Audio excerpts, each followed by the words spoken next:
Hello friends, எல்லாருக்கும் வணக்கம். இந்த வீடியோவில் ஊழியர் வருங்கால வைப்பு நிதி அப்படின்னு சொல்லக்கூடிய இபிஎஃப் சம்மந்தமான அவங்களோட வட்டி விகிதம் சம்மந்தமான ஒரு முக்கியமான அப்டேட் வந்திருக்கு.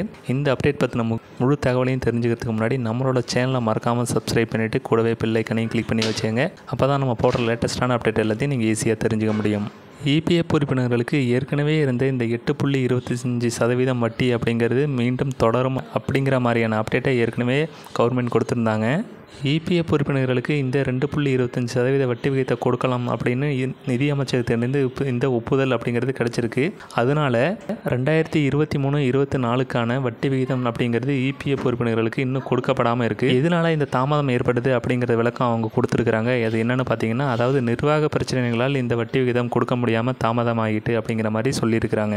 ஒவ்வொரு நிதியாண்டிலையும் இபிஎஃப் உறுப்பினர்களுக்கு அவங்களோட பங்களிப்புக்கு வட்டி விகிதம் கொடுக்கப்படுங்கிறது ஒரு வழக்கமான விஷயம்தான்.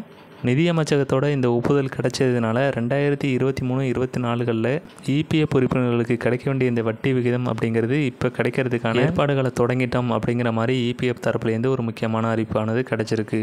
இன்னும் ஒரு சில வாரங்களில், அதாவது அவங்களுக்கு தாமதமான அந்த வட்டி அப்படிங்கிறது கூடிய விரைவில் கிடைக்கும் அப்படிங்கிற மாதிரி இந்த அறிவிப்பில் சொல்லப்பட்டிருக்கு.